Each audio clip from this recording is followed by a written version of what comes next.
Ladies and gentlemen, this next story is about a location in Montana. It is a place where it's a high number, hundreds of people with asbestos disease. So their lungs are already scarred dealing with this. And it came from mining in that area. They were doing mining and using asbestos. Well, the particles went into the air and went into the soil in this place called Libby, Montana. So it was bad enough. You got all these residents that live there dealing with asbestos disease. On top of that, they are now dealing with COVID. And it's a major concern because if you already got scarred up lungs, then having coronavirus, that's a real deadly combination. So I'm going to go ahead and play this audio from NPR. The town of Libby, Montana was living with an invisible enemy that attacks your lungs before the coronavirus moved in.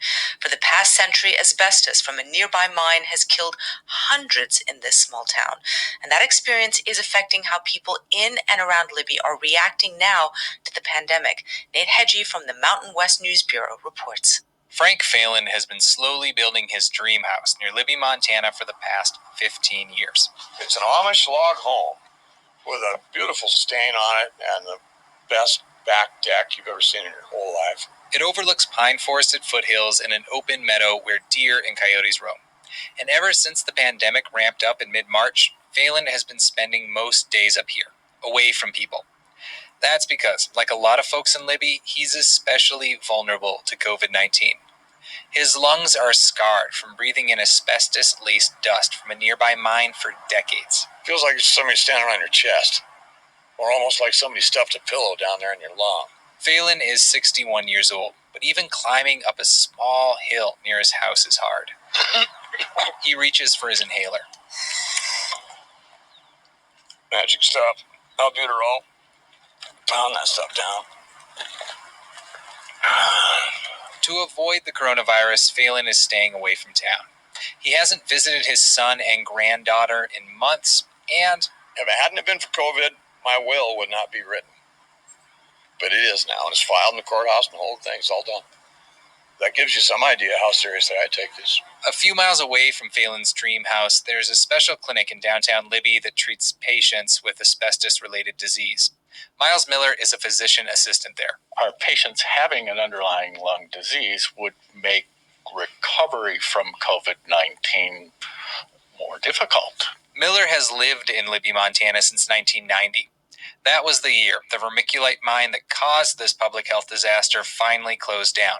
And before that, Miller says, the mine spewed asbestos-laden dust throughout Libby constantly. During the heyday, I don't think you could shop for groceries in this town without breathing some of the dust. It can take decades for someone to develop health problems from breathing in that dust.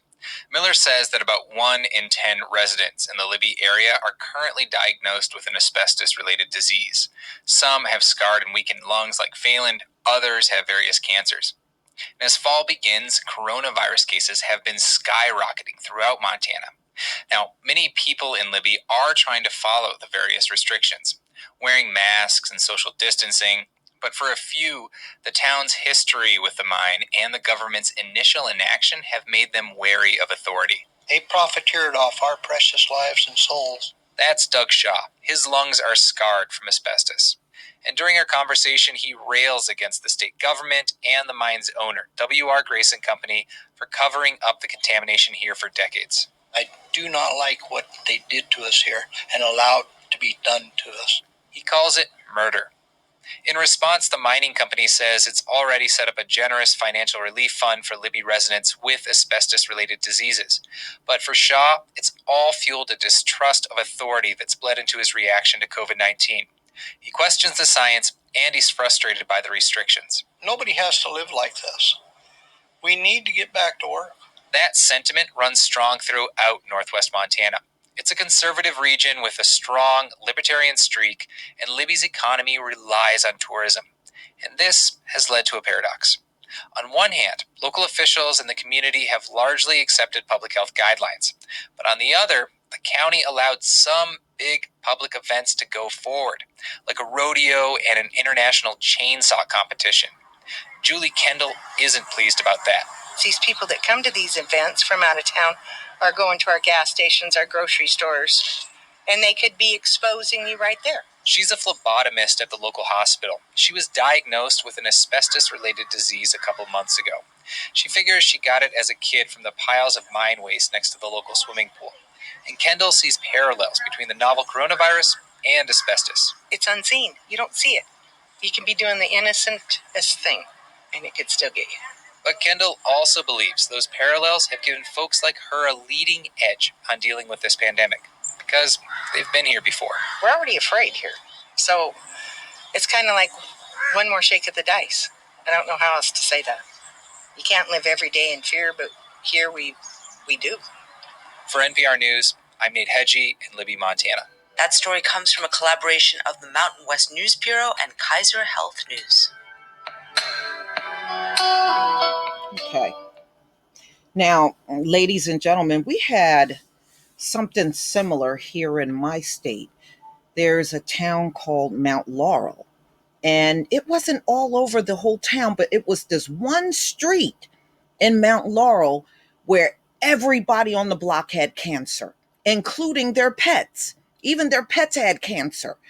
And they were trying to figure out where the source of this was coming from, because it never made sense, because there were other towns, sharing the same sewer, water. So the water that was coming into everybody in that town, not just that one street. And I don't think they ever figured out where the source of it was coming from, but everybody on this one street had cancer. In fact, y'all, that story made it on to, I believe, 60 Minutes. They had a story about it. The street is now, it's still there, but nobody lives on that street anymore. Everybody moved out. But that was weird. Everybody on the street had cancer and people died, and it was the strangest thing. And I mean, it made the news for a couple of years. We were hearing about it off and on. But now you got this place, and just looking at this aerial shot, they don't even have any paved roads down here. It's like all dirt roads here. Damn. But y'all, please tell me what you think. Wow, they got asbestos disease from a mine, and now on top of that, they're dealing with COVID. Damn. This don't look like one of these places that Black people would live in. Just looking at it, I don't think we would live in a place like this. Please leave your comment and subscribe. Don't forget to hit on the notification bell, and I'll see you on the next video.